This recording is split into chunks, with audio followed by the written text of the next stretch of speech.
在地人在地情来讲，这个画图唔乃使培养艺术美感，过当学生学习好的品德。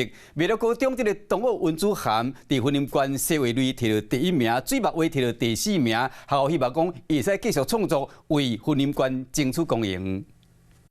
信徒对妈祖的脚步向前行，搁阿嬷伫咧旁边的时，伫咧仪摆遐，遮尔趣味搁精彩的作品，拢是来自未了高中温子涵的创作。看到我阿嬷在睡觉，就想说，觉得蛮有意思的，就随手把它拍下来。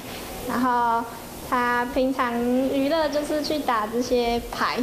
子涵伫咧高中时，老师就鼓励伊创作，伊创作的灵感都是对生活中的观察。知道他喜欢画画，所以学校有一些比赛或者线上，我就会鼓励他参加。我记得其中有一幅是生死一瞬间，他妈妈跟我讲，他是带着他去他哥哥车祸的现场，去实地勘察之后再画出来。画图唔乃当培养艺术美感，期待温子涵同学伫咧未来会当创作更加侪精彩的作品，代表婚姻关参加全国比赛，争取公平。Hello， 我是林仙怡。想要抢先掌握最及时的新闻资讯吗？赶快订阅、按赞、开启小铃铛，锁定华视新闻 YouTube 频道。